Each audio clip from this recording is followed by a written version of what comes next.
আমরা সবাই নিজের পুরা জান বলেন, পুরা মাল, পুরা সময় নিয়ে দিনের কাজ করব, বলেন ইনশাআল্লাহ। এটা কোনো গ্রুপ না, এটা কোনো দল না, এটা কোনো জামাত না, এটা তাহরিকে ঈমান, ঈমানের আন্দোলন। কিসের আন্দোলন? ঈমানের আন্দোলন। আমরা একটা ভুল পথে রওনা দিয়ে দিছি। কি পথ? যে আমরা দেখি জাহের থেকে হয়।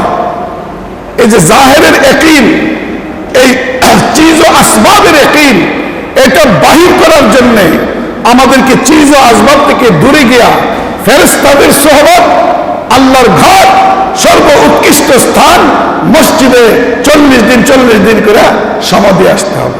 ইনশাআল্লাহ আমরা সবাই রাজি আছি তো?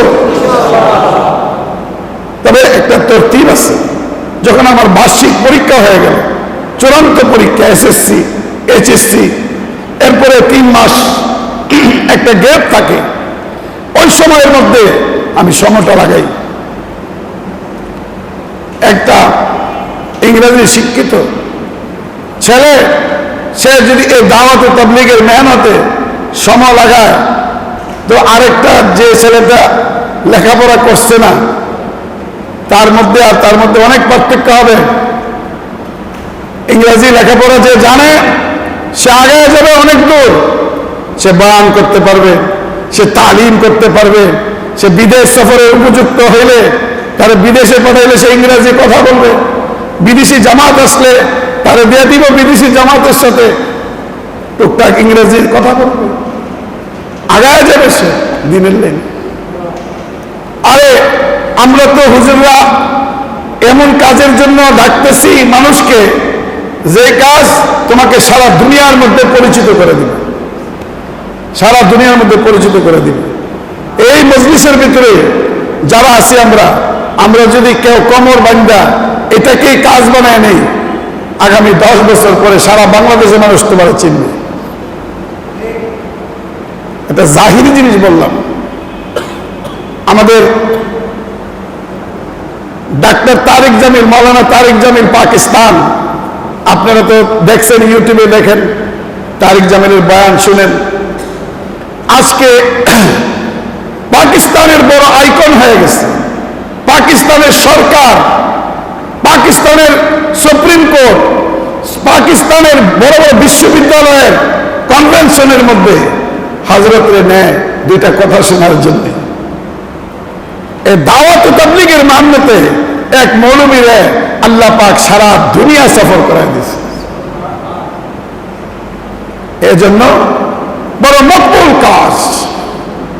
হুজুর সাল্লাল্লাহু আলাইহি ওয়াসাল্লামের নবুয়ত পাওয়ার 13 বছর অন্য কোনো হুকুম, অন্য কিছু ছিল না, সব দাওয়াতের হুকুম ছিল। ওয়ানজির আশিরাতাকাল আকরাবিন, দাওয়াত দাও। ইল্লাল্লাযীনা আমানু, এরপরে কি? ওয়াতাওয়াসাউ বিল হাক্কি ওয়াতাওয়াসাউ বিস সাবরে। সাউবিল হাক্কি মানে কি? দাওয়াত, আল্লাহর দ্বীনের দাওয়াত মানুষের মধ্যে যারা দিবে তারা ক্ষতিগ্রস্ত হবে না। ঈমানদার আর দ্বীনের দাওয়াত যারা দিবে তারা অসাবরে, আর কি ইবাদত করতে গিয়ে যে কষ্ট হয়, এই কষ্ট শীতের দিনে ঠান্ডা পানি দিয়ে ওযু করতে হয়, এটাতে যারা সবর করে। আরেক বেটা সুদ খায়, এ বেটা ইলিশ মাছ কিনে, আমি সুদ খাই না, আপনি সুদ খান না, আপনি পাঙ্গাস মাছও কিনতে পারেন না, এরপরে দেখেন গিয়া বাজারে কিছু ছোটখাটো মাছ আসেনি, আজকে আর মাছও আনতে পারেন না। আরেক বেলা চাকরি করে আপনার নিচে, আর আপনি উপরে চাকরি করেন, আপনি হারাম ঘুষ খান না, আপনি বাজারে গিয়ে আপনি ঘি কিনতে পারেন না, খোলা সয়াবিন তেল কিনতে আপনি ডর করে, আর ও তো কিনা নিয়ে আসছে। আল্লাহ বলেন এই যে সবর, এই সবর যারা করলো, একটু কষ্ট করলো, হারাম খাইলো না, হারাম ঘুষ নিল না, সুদ নিল না, একটু কষ্ট করলো, সে জুনিয়র দুনিয়াতে কষ্ট করছে, কিন্তু সে আমার নজরে, আমার কুদরতের নজরে সে সফল কাম হয়ে গেছে। কোনটা চান? আল্লাহর নজরে সফল কাম কে? যে ঈমান পাক্কা করবে, আর এই ঈমানের দাওয়াত অন্য ভাইদেরকে দিবে। আর হালাল আর হারামের প্রভেদ করতে গিয়া যে কষ্ট হবে, সেই কষ্টটা একটু হাসি মুখে নিজে নিজে চুপে চুপে সহ্য করবে। এটা সবচেয়ে বড় জিহাদ। এই জায়গাটার নাম কি? ধরি সোনাকান্দা।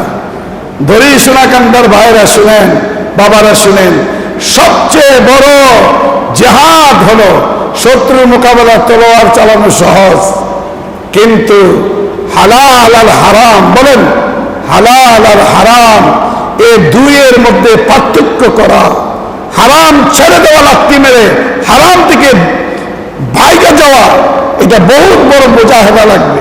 মুজাহিদা লাগবে না? রাস্তাতে এক বান্ডেল টাকা পড়ে আছে, এটা আপনার টাকা,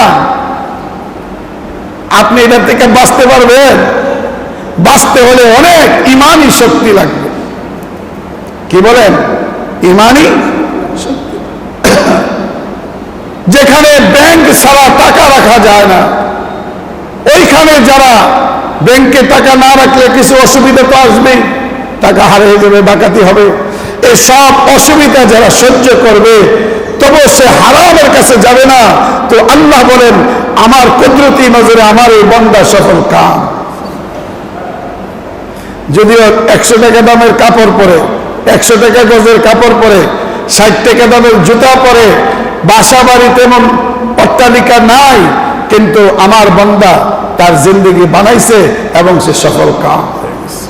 ভাই, এই সফলতার জিন্দেগি আমরা সবাই চাই না? চাইলে আমরা কোন কোন ভাই পরীক্ষার পরে, ভাই আমি মাদ্রাসা থেকে আসছি, ছেলেদের পড়াটোরা ফালাইয়া, সাজ্জাদ ভাই সাহেবেরা বলছেন, ঘন্টা ছিল যে আমাদের মাদ্রাসার নাজিম সাহেব, ভাইস প্রিন্সিপাল সাহেব, ওনারাও নিয়ে আসছি, ওলামায়ে কেরাম, ওই যে আপনাদের বড় খতিব সাহেব এখানে আছেন, সবাই নাম লেখায় যে পরীক্ষার পরে হুজুর আমি একটা চিল্লা দেব। এক চিল্লা দেওয়ার পরে যদি মনে চায় যে কাজটা ভালো করতে হবে, তো একসাথে 4 মাস লাগাইয়া বাড়ি ফিরে আসো, ইনশাআল্লাহ মওত পর্যন্ত তুমি মুফতি মুহাদ্দিস হইতে পারবে না, তবে মওত পর্যন্ত তুমি দ্বীনের উপরে চলতে পারবে। যাদেরকে আমরা এই কথা ওয়াদা দিয়া বাহির করছিলাম, তারা দীক্ষা আমি পাঠাই দিই, ঠিকানা দিয়ে দিই, তাদের দিন দুনিয়া, তারা দিন দুনিয়ার বাদশা হয়ে গেছে। তারা আমাদের চেয়ে অনেক দিনের ব্যাপারে আগে গেছে, আলহামদুলিল্লাহ। বলে এরকম বাচ্চা ধরে নিছি চিল্লাতে, আল্লাহ ফজলে করমে বিদেশ সফর করে এসে বিয়ে শাদী করছে, এখন তার বাচ্চা হয়েছে, প্রতিটা বাচ্চাকে হাফেজ আলেম বানায় ফেলছে এবং দুনিয়াও চমকায় গেছে। আল্লাহ তাআলা সবাইকে কবুল করেন। ভাই 1-2 জন বলি প্রথমে, যে প্রথমে বলবে যে হুজুর আমি 1 চিল্লা দিব পরীক্ষার পরে, তো পরে যতজনে বলবে সমপরিমাণ নেকি পাবে।